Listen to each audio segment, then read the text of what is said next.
তোমার উম্মত আমার পাও ধরার শর্তে দাঁড়িয়ে রাখছে, পাও ধরে ফেলছি, দাঁড়িয়েও রাখছে। আমার নবী ফালাইয়া যাইতেন না।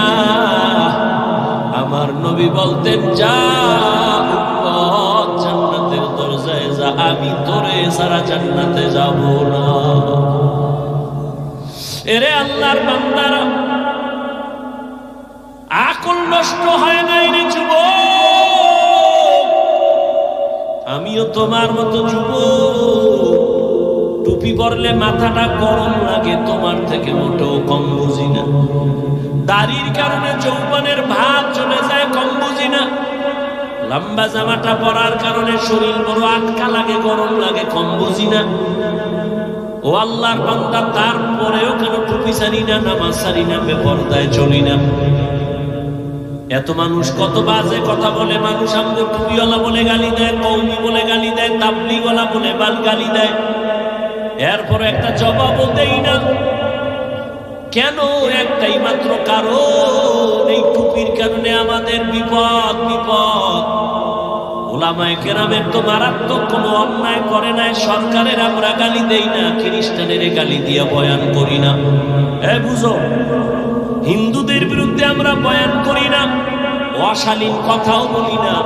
এরপরও কেন আলেমের উপরে বিপদ, জেলখানায় যায়, হ্যান্ডকাপ লাগায়? একমাত্র কারণ, আমরা কেন দিনের কথা বলি, মানুষকে নেশার থেকে ফিরাই। যেই কামটা র‍্যাব আর পুলিশ মিডিয়া সরকারের কোটি কোটি কোটি টাকা খাইয়া অস্ত্র হাতে নিছে। সরকার কয় মরণ পর্যন্ত না, মরার পরেও সরকারি টাকা তোমার ঘরে দেওয়া হবে, অস্ত্র দিয়ে দিলাম, যাও। সন্ত্রাসী বন্ধ করো, নেশা বন্ধ করো, দেশে উশৃঙ্খলতা বন্ধ করো। এরপরও তারা হিমশিম খায়, কিন্তু কোনো অস্ত্র লাগে নাই। সরকারের 1 টাকাও আলেমের পেছনে খরচ হয় নাই। এই উলামায়ে কেরামরা হাতে পায়ে ধইরা ধইরা এদেশের মানুষগুলো মদ পান করতো, বয়ান শুনে মদ ছাইরা দিছে। বেনামাজি এখন নামাজ পড়ে। ও আল্লাহর গোলাম, আল্লাহর মোহাব্বত নিয়ে চলতেছি। এর একমাত্র উলামায়ে কেরামের অবদান। এই জন্যই বলেছি, উলামায়ে কেরাম তোমার জীবনের আপন বন্ধু, আর কেউ তোমার আপন বন্ধু নাই, সব স্বার্থপর। हकीकत से तो दुनिया बेखबर है, दुनिया की नुमाइश पर नजर है।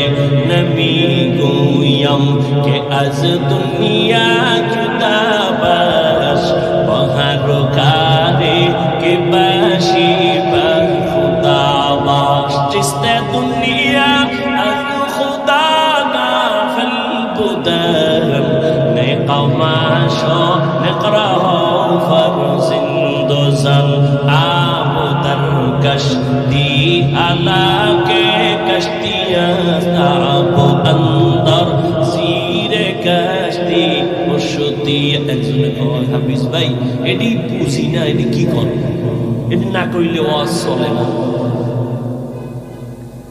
এরকম বহু সালাক আছে না, কথা বল। বড় জ্ঞানী না হইলে বুঝুর্গ ভুল ধরে কেমনে? এগুলি বললে কি লাভ? এগুলি বন্ধ করেন। তোমার যুক্তি যদি আমি মাইনা বয়ান শুরু করি, তাহলে প্রশ্ন তো আমারও আছে, আমিও তো তোমার থেকে কম চালাক না। যদি আমার এলেম নাই, কিন্তু তোমার মতো চালাকের সাইজ করার মতো বুদ্ধি আছে, আলহামদুলিল্লাহ। তবে বেয়াদবি জীবনে করি নাই, করব না। আমার জীবনের পুঁজি হলো বেয়াদবি না করা। আমার আব্বা আম্মার দোয়া, আমার ওস্তাদের দোয়া, উলামায়ে কেরামের দোয়া, আল্লাহর রাসূলের স্পষ্ট সহিহ হাদিস, যে আদব রক্ষা করে জীবন চালাবে, আল্লাহ তার মর্যাদা সবার উপরে উঠাবেন। বিনয়ী জিন্দেগি বড় দামি এক জিন্দেগি। ও যুবক, তুমি যে আমাকে প্রশ্ন করছো, ফার্সি এই কবিতাগুলো না বললে কি বয়ান চলে না? কেউ তো বুঝেই না। আমি যদি তোমাকে প্রশ্ন করি, আমি যে হাদিসের ইবারত পড়ি, কোরআনের আয়াত পড়ি, একজনেও তো আয়াত পড়তেই পারে না। আয়াত বাদ দিয়ে দেই, হাদিস বাদ দিয়ে দেই। যুক্তির নাম ইসলাম না। এত বড় এলেমওয়ালা ইবলিস আল্লাহর সামনে যুক্তি দিতে গিয়া জীবনটা সব শেষ করলো। অথচ ইবলিস ছিল আল্লাহর কাছে বড় প্রিয় ব্যক্তি। জমিনে এমন কোন ইঞ্চি জায়গা নাই যেখানে ইবলিসের সেজদা পড়ে নাই। ফেরেশতাদের উস্তাদ সেই ইবলিসের আল্লাহ তার ইবাদতে খুশি হইয়া উপাধি দিছে ইবলিস মুত্তাকি, ইবলিস ওলি, ইবলিস আরেফ, ইবলিস বুজুর্গ। কিন্তু আল্লাহর সামনে এলেমের হেডম দেখাইতে গিয়া এক যুক্তিতে ইবলিস জীবনের তরে ধ্বংস হয়ে গেল। এই জন্য যুক্তি দিতে দিতে দিতে দিতে অনেক মানুষ জাহান্নামের দিকে চলে যায়। আর যারা নিজের ছোট মনে কইরা চলে, আল্লাহ আমার এলেম নাই, কিছুই নাই, মাওলা আমি তোমার দরবারের একটা কুত্তার থেকেও খারাপ। কারণ একটা কুত্তা মালিকের লাত্তি খাইয়াও মালিকের গোলামি করে। আর আল্লাহ তোমার দেওয়া পানি, তোমার দেওয়া সূর্যের আলো, চাঁদের আলো সব আমি ভোগ কইরাও আমি তোমার হুকুম মানি না। আমার মতো খারাপ কেউ নাই। মনে হয় যেন একটা কুকুরের থেকেও আমি বড় খারাপ। ও পর্দার আড়ালের আম্মা জানেরা, এতক্ষণ আমি আপনাদের সন্তানদেরকে যে কথা বুঝাইলাম, এগুলো বাস্তবায়নের জন্য আপনার দোয়া, আপনার অবদান ছাড়া হবে না। কারণ এই জমিনে আপনারা হলেন গাছ, আর আপনাদের ফসল হলো সন্তান। ভালো ফল হলে তো ভালো গাছ দরকার। আম্মা জান, আপনার আদর্শের কারণেই তো সন্তান আদর্শবান হবে। গাছ ভালো হলেই তো ফল ভালো হবে। এই জমিনের মধ্যে সময় দিলে একটা কিসসা শোনাবো, শুনবেন? ভালো করে শুনো যুবক, হেদায়েতের মালিক আমার আল্লাহ। এক ছোট ভাই বিয়া কইরা বড় ভাই বিয়া করে নাই। ঘটনাটা অনেক জায়গায় বলি, আজ আমি 5 মিনিটে বলার চেষ্টা করি। ছোট ভাই বিয়া করলো, সন্তান হলো, বড় ভাই করে না। একদিন কয়, ভাইয়া তুমি বিয়া করো না কেন? কেন? মাইয়া ভাই না, এদেশের মাইয়ার অভাব। কলেজের গোড়ায় দাঁড়াইলে শত শত মেয়ে টানা কাটা বলি। কেন তুমি মেয়ে পাও না? কয় না, জাতের মেয়ে পাই না। ছোট ভাই ভাবলো, মনে হয় যেন একটা সুন্দরী রূপসী একটা সম্ভ্রান্ত পরিবারের মেয়ে চাই। খুঁজে খুঁজে বাইর করছে, কইরা কয়, ভাইয়া ভালো পরিবারের একটা মেয়ে পাইছি। কি কয়? কলেজে পড়ে, ভালো একটা মেয়ে পাইছি, ইংলিশ মিডিয়ামে পড়ে, বাবা অনেক টাকাওয়ালা। বড় ভাইকে আমি এই মাইয়া চাই না। তো কি চাও এটা কও? এবার ভাই ডাক দিয়া কয়, ও ছোট ভাই শুনো, আমি একটা জীবনে মেয়ে চাই, আমার জীবন সঙ্গিনী হবে, যে আমার হাত ধইরা আমাকে জান্নাতে নিয়ে যাবে। কোথায় নিবে? কি যুবক, বিয়া করছো? কোরআন শপথ করছো? কয় হুজুর আমার সাথে তো শপথ করছে মাইয়া, জীবনে আর না। আমি বললাম, ওই মাইয়ার সিরিয়াল কত জানুনি? কয় না। আমি কি তোর সিরিয়াল যত, মাইয়ার সিরিয়ালও তত। তোর সিরিয়াল কত? কয় 3। 2 মাইয়ার হবে এই মাইয়া। আমি বললাম, আল্লাহর কোরআন সাক্ষী, তোর মাইয়ার সিরিয়ালও 3। 2 বলার ইজ্জত নষ্ট কইরা তোরে ধরছে, তোরে ইজ্জত হারায়া রাস্তার ফকির বানাবে। কোরআনের আয়াত, আল খবিসাতু লিল খবিসিনা, খবিসের সাথে খবিস। ও যুবক, জীবনে লেখাপড়া করে ডাক্তার হইও, দোয়া করে যাই, আমার দোয়া কবুল হবে না, হবে না, হবে না। তবে এই মাঠে বহু আল্লাহর বান্দা আছে যাদের দোয়া কবুল হবে বলে অন্তর সাক্ষী দেয়। দোয়া করি সবাই আমিন বলিও। আল্লাহ যুবক বাবারে, স্কুলে পড়ো, ডাক্তার হও আলহামদুলিল্লাহ, ইঞ্জিনিয়ার হও আলহামদুলিল্লাহ, প্রফেসর হও আলহামদুলিল্লাহ। তবে আমার ছোট্ট একটা দাবি, বেয়াদব হইও না। তোমার ব্যবহারে যেন কোনোদিন মা বাবা কষ্ট না পায়, তোমার আচরণে কোনোদিন শিক্ষক যেন কষ্ট না পায়, তোমার আচরণে কোনোদিন উলামায়ে কেরাম যেন কষ্ট না পায়। বলবা কেন? জীবনে সফলতার চেয়ারে বসার জন্য দোয়া লাগবে তিনটা। মা বাবার দোয়া লাগবে, শিক্ষকের দোয়া লাগবে, উলামায়ে কেরাম মুরব্বিদের দোয়া লাগবে। এরে আমি হাফিজুর রহমানের আমার আব্বা আম্মা কলিজা বইরা দোয়া দিয়া চেয়ারে বসাইছেন, কিন্তু বয়ান করা আমার আব্বা শিখান নাই, আম্মা শিখান নাই। আমার উস্তাদ শিক্ষকেরা হাতে ধরে ধরে ধরে ধরে আমাকে বয়ান শিখাইছেন। অতএব উস্তাদ আমার কোনো দামি এক দোয়ার সম্পদ। মা বাবার বরদোয়া নিবা না, যদি তো বরদোয়া লাইগেই যায় মরার আগে বন্ধু হয়ে যাবি রেই খারাপ। যদি শিক্ষকের বরদোয়া কলিজায় তোর লাইগা যায় মরার আগে জীবনটা নষ্ট হয়ে যাবে, বিদ্যার জগৎ থেকে হারিয়ে যাবি, বিদ্যা আর থাকবে না। উলামায়ে কেরামের বরদোয়া যদি কপালে লাগে চাকার তলে মাথা ঢুকে যাবে, টের পাবি না। অতএব ডাক্তার হও, অনেক বড় ডাক্তার, এই সিফাগল্লির ডাক্তার না। চরিত্র ঠিক রাখো, দেখবা শুধু বাংলাদেশ না বিশ্বে তোমাকে ডেকে ডেকে নিয়ে যাবে, হায়ার করে নিবে ডাক্তার, ঢাকার ডাক্তার, বাংলাদেশের ডাক্তার। আল্লাহ সম্মান দিতে কয় সেকেন্ড লাগে, কিন্তু তোমার পুঁজি লাগবে দুইটা। সম্মানের ডাক্তার হতে হলে প্রথম পুঁজি সুস্থতা, দ্বিতীয় পুঁজি সুন্দর চরিত্র। আর এই সুস্থতা আর চরিত্র দুটোটাকে জবাই করার একমাত্র হাতিয়ারের নাম মোবাইল। সুস্থ কিন্তু চরিত্র খারাপ, জুতার বাড়ি কোন জায়গায়। ডাক্তার হইল তাসলিমার মতো জুতা খায় পালাবে, ওই ডাক্তার হয়ে লাভ কি? তাসলিমা সুস্থ, এরপরও জুতা খাইছে কেন? এমবিবিএস ডাক্তার, এরপরও জুতা কেন? চরিত্র খারাপ। আর তোমার চরিত্র ভালো কিন্তু অসুস্থ, ডিউটি একদিন করে 2 দিন নাই করে বাদ দেবে, তাহলে সুস্থতাও লাগবে 100, চরিত্রও লাগবে 100, আর দোনোটা সবাই করে মোবাইল। আমি কি বানায় বলতেছি? সবার হাতে মোবাইল আছে, এখন বাসায় যাইয়া গুগলে সার্চ দিবি, টাচ মোবাইল দেখলে শরীরের অঙ্গের কি কি ক্ষতি হয়, চিকিৎসা বিজ্ঞানীরা কি থিওরি দিছে সব গুগলে আছে। আজকে গিয়ে দেখিস। আমাকে হুজুর গুলো দিয়ে শুনবি না, কপাল পরা। হুজুর গুফরে বিশ্বাস কম, জীবন বড় ওয়াজ করছি নবীর সুন্নতের, হাত ধুইয়া খানা খা, ধোয় না। মাওলায় করোনা ধরাইয়া কানে ধরাইয়া পকেটের মধ্যে মেডিসিন, ফাঁকে ফাঁকে বাইর করে হাত ধোয়, বাইর করে হাত ধোয়। আমার একা ধুইবেন না, আমি তুমি কিয়ামত পর্যন্ত ধুইলে একটা নেক পাবা না, সুন্নত হিসেবে ধুইলে সওয়াব পাইতা। এখন ঠেকায় পড়ছো, মাইনকে সিধা আটকায় গেছো, এখন আর হাত ধুইলে লাভ কি? রসুলের সুন্নত হিসেবে তো আর হাত ধুল না। আল্লাহ হেদায়েত দান করুন। বাবা এই জন্য বলছি, ডাক্তার হও, ইঞ্জিনিয়ার হও, প্রফেসর হও, বেয়াদব হও,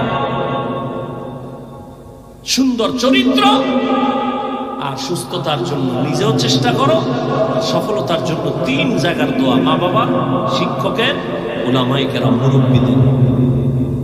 এছাড়া কোনো বাহাদুরি চলবে না, দুনিয়া চলবেই।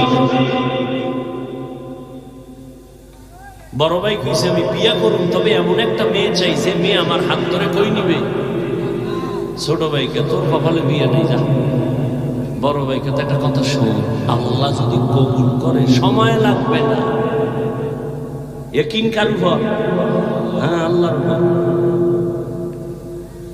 মুনাজাত ধরে কান্না করে, হে আল্লাহ তুমি ওয়াদা করেছো সাহায্যের জন্য, আমি সাহায্য চাইতেছি রে আল্লাহ।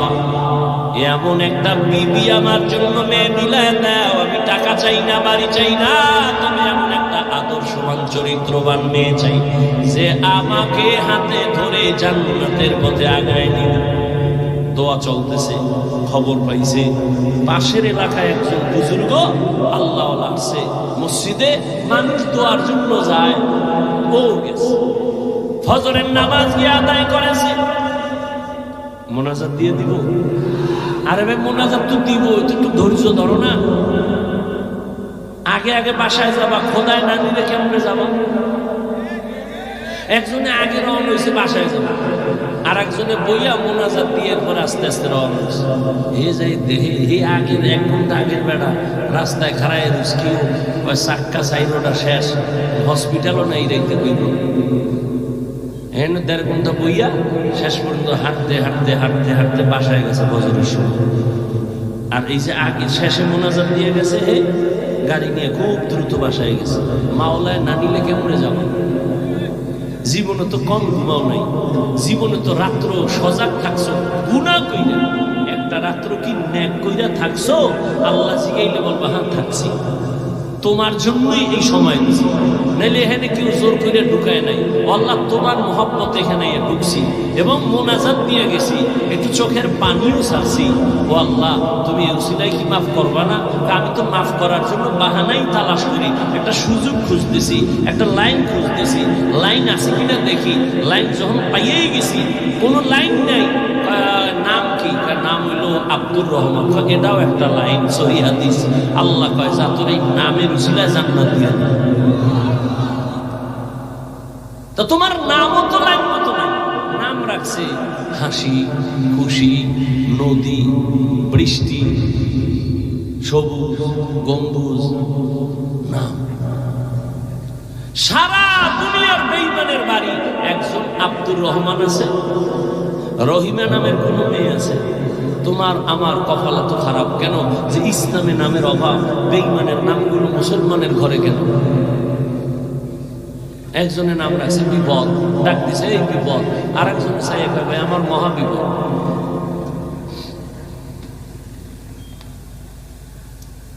আগের সন্তান হইলে দৌড়ে যেত বড় হুজুরের দ্বার, হুজুর একটু খেজুর মুখে নিয়ে দেন আর একটা নাম রাইখা দেন, সুন্দর একটা নাম। লাগে না ওই যে গজব মোবাইল খুঁজছে, খুঁজে টুজে পাইছে একটা নাম, দুনিয়া রাখাম সাকামের নাম এটা একটা দিয়ে গেছে। আর নাম যখন রাখছে এটার একটা নামের অ্যাকশন একটা আছে।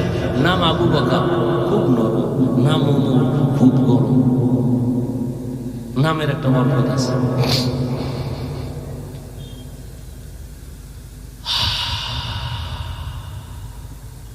হুজুরের দ্বারে গেছে দোয়ার জন্য, ফজরের নামাজ পড়া সব চলে গেছে। হুজুর আমার বাড়ি অমুক এলাকায়, একটু দোয়া করেন। বাবা বিয়া করছো? না। কেন? বয়স কত? এখনো করো নাই কেন? মাইয়া পাই না। কি মাইয়া চাও?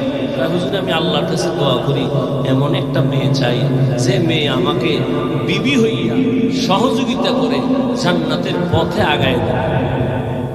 হুজুর কয় দোয়া করি। কথা চলতেছে, হঠাৎ এমন একটা ঘটনা। কার ঘটনা? নামটা শেষে বলবো, গুগলে গিয়া সার্চ দিয়া নাম বাইর করবি। ও দুনিয়ার সন্তান, আর তুই কেমন সন্তান হইলি একটু নিজের যাচাই করবি। ঘটনার শেষে নামটা বলতেছি। হঠাৎ মসজিদের বারান্দার বাহির থেকে একটা কচি কণ্ঠে মেয়ের সালামের আওয়াজ। একটা মেয়ে ডাক দিয়া সালাম দিছেন, আসসালামু আলাইকুম হযরত, আমি এই এলাকার মেয়ে, গরিবের সন্তান, দোয়ার জন্য আসছি। হুজুর ডাক দিয়া কয় রে মা, তোমার আব্বা কি করে? কয় নাই। বলে তোমার বয়স কত? এত। কয় বিয়ার বয়স তো পারায় যাচ্ছে, কেন বিয়া করো না রে মা?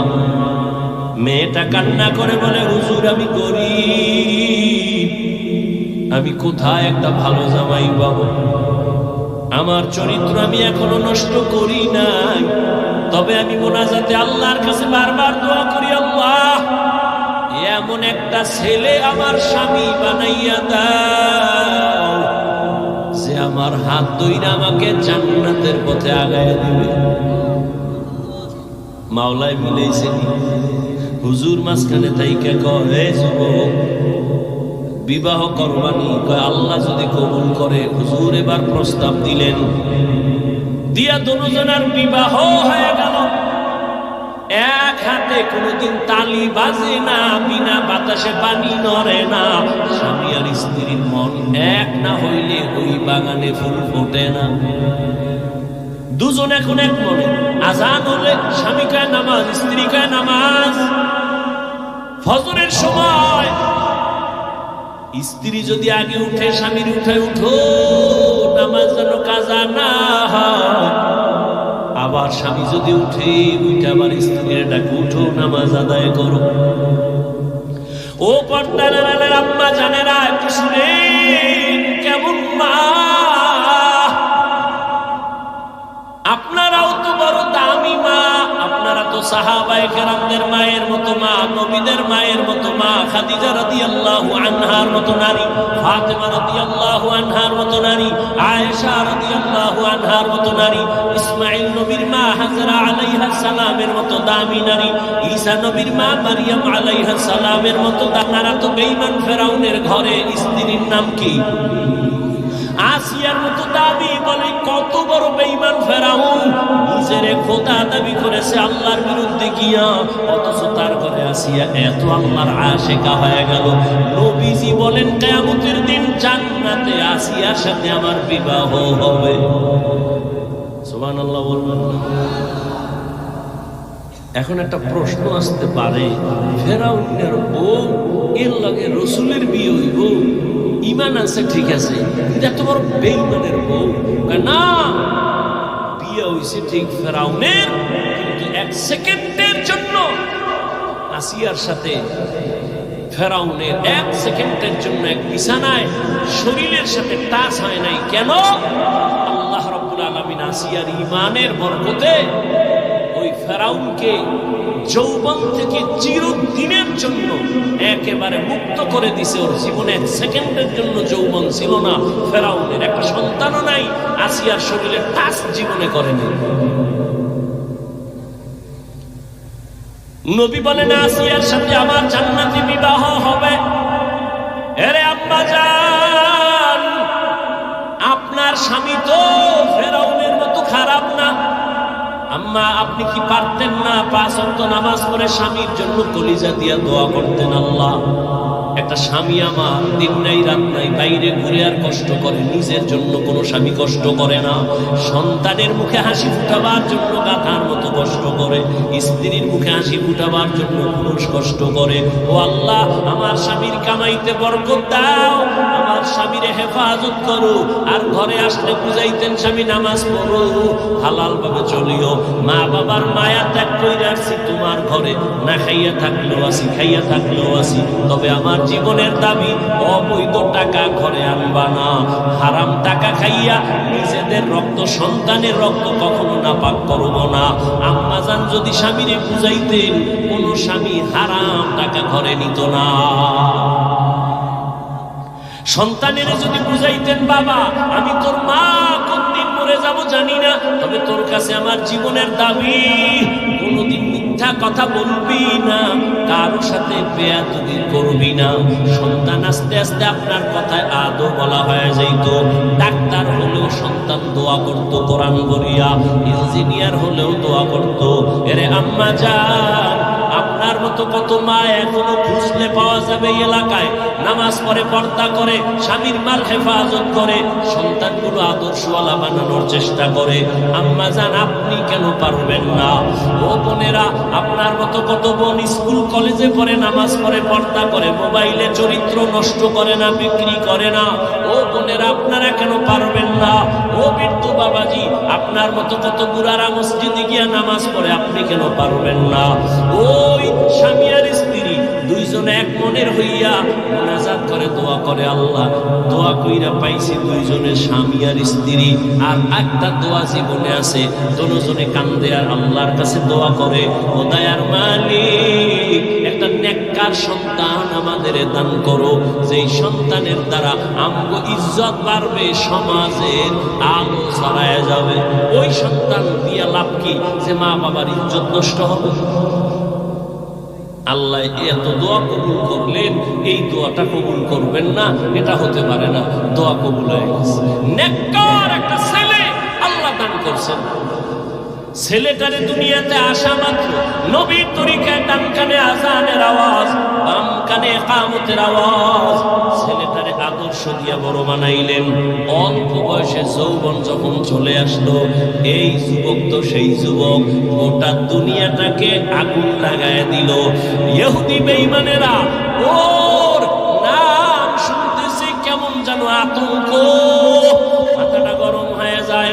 বাইতুল মুকাদ্দাস মুসলমানের প্রথম কিবলার ওখানে ইহুদির একটা ধমক দিয়া সব সরায়া বাইতুল মুকাদ্দাস হাতে নিল। মালয়েশিয়া, রাশিয়া সব বেঈমান, সিরিয়ার বেঈমানের মোকাবেলায় মোটামুটি দুনিয়াটা বিজয়ের দঙ্কা বাজায় দিল। ইতিহাস যারা জানো, এই লোকটার নাম জানে না এমন কোন হিন্দু নাই, বৌদ্ধ নাই, মুসলমান নাই। সারা দুনিয়ার ইতিহাসবিদরা এই যুবকের নামটা জানে, যেই যুবক দুই মা বাবার দোয়ায় হয়েছে। এমন মা দোয়া করছে স্বামী চাই জান্নাতে নিবে, এমন বাবা দোয়া করছে বউ চাই জান্নাতে নিবে। এই দুইজনের দোয়ায় সন্তান আসছে এক জগৎ বিখ্যাত অগ্নি শর্মা, এমন এক আল্লাহর মোহাব্বতের বান্দা, যার হস্তক্ষেপে ইসলামের পতাকা উড্ডীন, বেঈমান নিপাত হয়ে গেছে, পরাজয় বরণ করেছে। ওই যুবকের নাম সৈয়দ সালাহউদ্দিন আইয়ুবী রহমাতুল্লাহ আলাইহি। সুলতান সালাহউদ্দিন আইয়ুবীর ইতিহাস পর গুগলে লেখা আছে, সব ডিটেইলস দেওয়া আছে। কে সুলতান সালাহউদ্দিন আইয়ুবী? সকল রাষ্ট্রনায়করা সালাহউদ্দিন আইয়ুবীর নাম না নিলে ওদের ইতিহাস কমপ্লিট হয় না। সুলতান সালাহউদ্দিন আইয়ুবী গোটা ইতিহাসের পৃষ্ঠে স্বর্ণ অক্ষরে তিনি এখনো অমর। এই জন্য আগেও বলছি, ও যুবক, ডাক্তার যদি হও বেয়াদব হইও না তো তাসলিমার মতো জুতা খায়া পালাবো। এখনো সময় আছে, পেছনের গুনাহ থেকে তওবা করে নাও। তোমার গুনার খবর মা বাবা কেউ জানে না, আল্লাহ জানে। এই আল্লাহর মোহাব্বত নিয়ে মনে মনে গোপনে গোপনে একটু আল্লাহকে বলো, হে আল্লাহ, মনে হয় যেন এই ময়দানে আমার মতো গুনাহগার কেউ নাই। গুনার কারণে আমার হাত না পাক, চোখ না পাক, জিহ্বা না পাক, গুনাহ করতে করতে জীবনটা শেষ। কত নামাজ ছাড়লাম, কত দাড়ি কাটলাম, বেপরদায় চললাম। ও আল্লাহ, আমার মতো কত যুবক আবার জেনারেল লাইনে থাকে, চাকরি করে, ব্যবসা করে, নামাজ পড়ে, আমি কেন পারবো না? ও আল্লাহ, মনে চাইছে কত গুনাহ করছি শখ লাগাইয়া, আর গুনার কাছেও যাব না। দুনিয়াতে চিরদিন থাকবো না, মুসলমান হিসাবে দুনিয়া থেকে তো চলেই যেতে হবে, আল্লাহর আদালতে দাঁড়াতে হবে। গুনাহগার হইয়া দাঁড়াবো না। আজকে থেকে তওবা করলাম, নামাজ ছাড়ছি আর ছাড়বো না, বেপরদায় চলছি আর চলবো না, দাড়ি কাটছি আর কাটবো না। তবে সবার কপালটা খুলবে না। বয়ানের শুরুতেই কিন্তু বলেছিলাম আবু জাহালের কথা, ওমরের কথা। জানি না কার কপাল কোন দিকে যাবে। অনেকে বয়ান শুই না বাইরে গিয়ে আবু জাহালের মেজাজ নিয়ে চলবে আর বিরোধিতা করে আরো গুনার পাল্লা ভারী করবে। আর একদল ওমরের মেজাজওয়ালা চোখের পানি ছেড়ে গুনার কথা স্মরণ করে তওবা করবে, ফজরে মসজিদে চলে যাবে। ও আল্লাহ, জানি না এই ময়দানে কারা তওবার নিয়ত করেছে। তবে আব্দার ও যুবক বাবারা, যেখানেই থাকো আল্লাহর মুহাব্বত নিয়ে চলো, মা বাবার দোয়া নিয়ে চলো, আল্লাহর কাছে তওবার নিয়ত বলো, হে মালিক, আর মা বাবারে কষ্ট দিব না। উলামায়ে কেরামের দোয়া নিয়া, নবীর তরিকা মেনে, শিক্ষক মুরব্বীদের দোয়া নিয়ে চলবো। আল্লাহ, তুমি আমার তওবা কবুল করো।